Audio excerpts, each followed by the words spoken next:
ఒరేయ్, ఇక్కడ ఏం జరుగుతుందిరా? నువ్వు కంగారు పడకు నాన్న.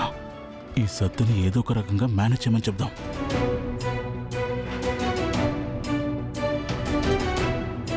అమ్మా త్రిపుర, బయలుదేరదామా?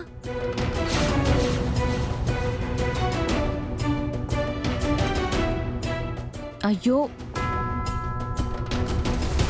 అదక్కడ వదిలేయమ్మా. టైం అవుతుంది, త్వరగా వెళ్దాం. రండి, పదండి పదండి.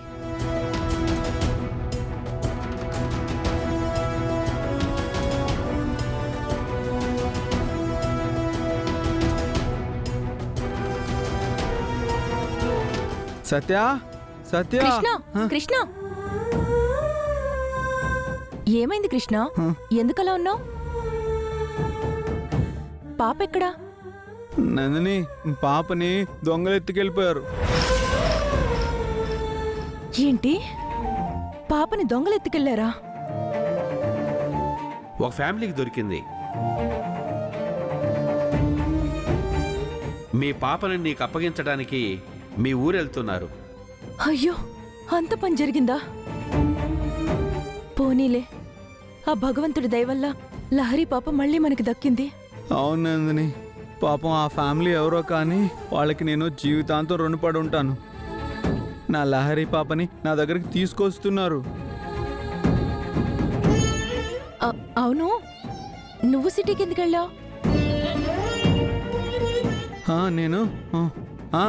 నేను లహరి పుట్టినరోజు కదా, పాపకి బట్టలు తీసుకుందామని అలాగే గాజులు తీసుకుందామని వెళ్ళాను నందిని.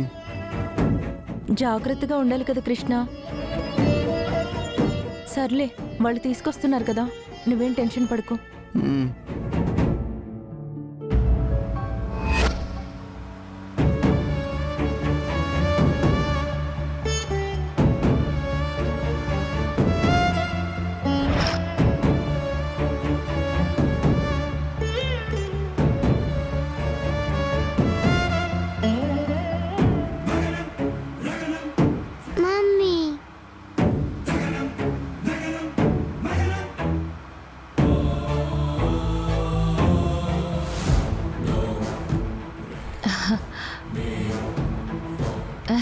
పాపం, తల్లి లేని బిడ్డేమో. అమ్మ అమ్మని కలవరిస్తుంది. నేను కూడా చిన్నప్పుడు ఎవరి దగ్గరికి వెళ్ళినా అందరినీ అమ్మ అమ్మ అని పిలిచేదానంట బామ్మగారు.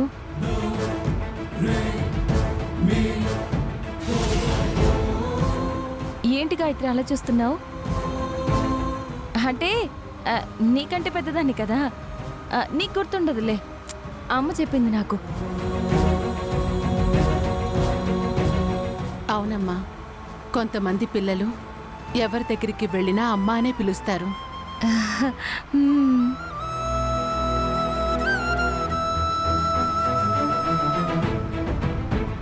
ఇదిగో, నువ్వు ఇంకోసారి నన్ను అమ్మ అన్నావు అనుకో, మర్యాదగా ఉంటుందా? నవ్వు ఒకటి, మళ్ళీ నవ్వు. ఏంటక్క ఏదో అంటున్నట్టును? ఏం లేదు గాయత్రి, పాపతో ఆడుకుంటున్నాను. ఎంత ముద్దుగా ఉందో తల్లి.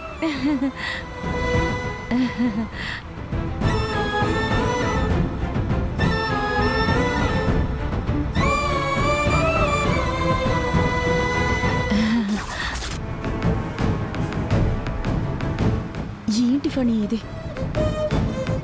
సంతకం పెట్టించేంత వరకు జాగ్రత్తగా మెయింటైన్ చేద్దామంటే ఇప్పుడు దొరికిపోయేలా ఉంది. ఇప్పుడు మనం ఏం చేద్దాం? ఒరే ఫణి, ఏదో ఒకటి చెయ్యిరా. మనకొచ్చే పవర్ ఆఫ్ పట్ట అవకాశాన్ని చేజార్చుకోవద్దురా. అమ్మో,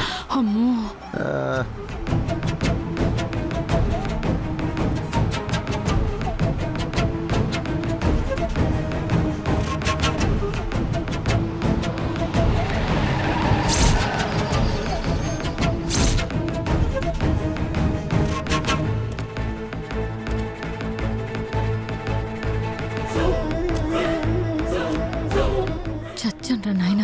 ఇప్పుడు ఎవరు ఎటు నుంచి వస్తారో, ఎవరు ఏమంటారో, వీళ్ళందరూ ముందు నన్ను సత్య అని పిలిస్తే ఏం చెయ్యాలో ఏం అర్థం కావట్లేదు. అయినా మనం ఎందుకు టెన్షన్ పడాలి? వీళ్ళు కదా పడాల్సిందే. అమ్మా త్రిపుర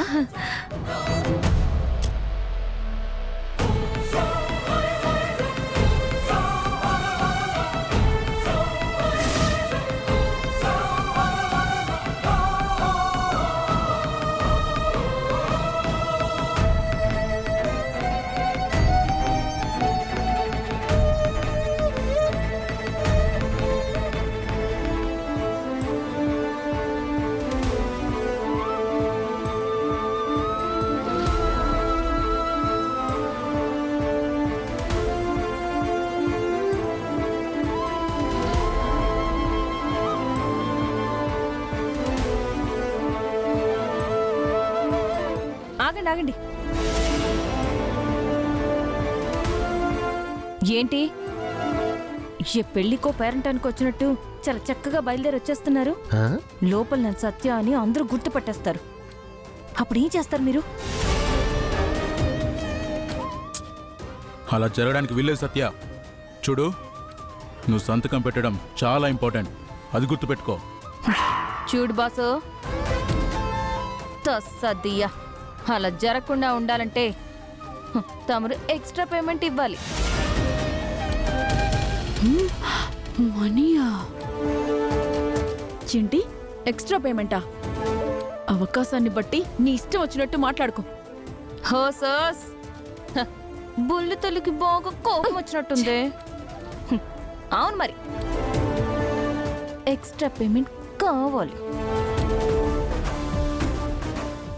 చూడండి, లోపల పూజారి దగ్గర నుంచి ఊళ్ళో అందరికీ ఈ రిక్షా సత్య అంటే బాగా ఫేమస్, అందరికీ తెలుసు.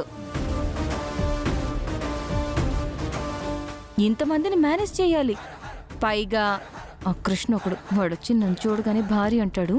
వీళ్ళందరి ముందు అదొకటి మేనేజ్ చేయాలి. సరే సరే, మీ వల్ల కాకపోతే చెప్పండి, లోపలికి వెళ్ళాక భగవంతుడే చూసుకుంటాడు. లే సత్య, నువ్వేదైనా మేనేజ్ చెయ్యి. నువ్వు అడిగిన ఎక్స్ట్రా అమౌంట్ నేను ఇస్తాను. అద్దె లెక్క. ఇక వెళ్దాం పదండి. అయ్యో, మళ్ళీ ఎక్కువసేపు ఇక్కడ ఉంటే వాళ్ళకు అనుమానం వస్తుంది. అవునవును, పదండి పదండి. సరే పదండి పదండి.